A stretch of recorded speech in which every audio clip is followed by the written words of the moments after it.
Ilang araw matapos ang pagpasok ng 2024, tila isang epidemya ang bumalot sa lungsod ng Baguio. Ang salarin nasa loob ng bahay, opisina at mga establishmento. Isang pangkaraniwang bagay na hindi akalain ng ilan na magdudulot ng panganib sa kalusugan. Ito ang diarrhea outbreak ng 2024. Nakita ko na hindi maganda yung itsura niya. And then after that, nagsuka siya ngay. So I called her mom to come and fetch him. And then, hindi pa siya pumasok kasi inuubo daw siya. January 9 na itala ang pagtaas ng kaso na umabot sa 1,600. January 10, idineklara ni Mayor Benjamin Magalong ang outbreak ng acute gastroenteritis sa lungsod.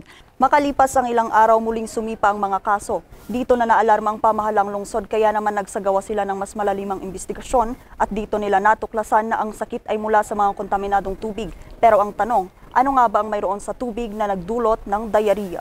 Dahil dito, sumipa ang demand ng mga bottled water at dagsaan na din ang mga nagpapasuri ng kanilang mga tubig. So actually we're looking at the water.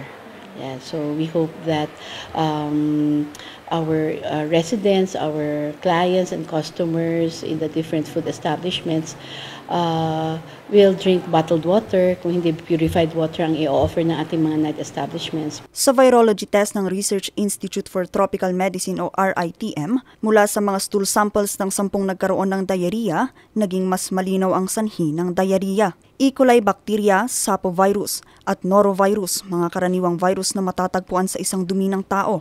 Ang Baguio Water District agad nagsagawa ng testing at lumalabas na malinis ang kanilang tubig. Pero sa kabila nito, hindi lang kalusugan ang naapektuhan, kundi pati na rin ang turismo at ekonomiya ng lungsod. The bulk water delivery service trucks distributing to the households is one of the probable chain of transmission that has been documented by the Epidemiology Bureau. Ang diarrhea outbreak umabot pa sa ilang parte ng Benguet. Sa kabuuan, pumalo sa higit 3,000 kaso ang naitala. Matapos ang outbreak, isa-isang hinimay ng pamahalang lungsod ng mga deep wells at mga nagdi-deliver ng tubig. Dito na-diskubre ang mga kolorum ng water delivery operators at deep well.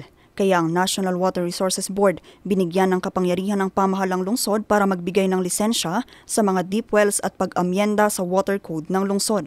Pero higit sa lahat, kailangang mamonitor ang water testing ng mga ito at regular na ipasa ito sa City Health Office. Nagising rin ang kamalayan ng bawat isa rito sa kalinisan ng tubig sa lungsod. Sa pagpasok ng 2025, maigting pa rin binabantayan ang mga operasyon ng deep wells at tuloy-tuloy na water testing para hindi na ito maulit muli. Vanessa Bugtong para sa Luzon Headlines.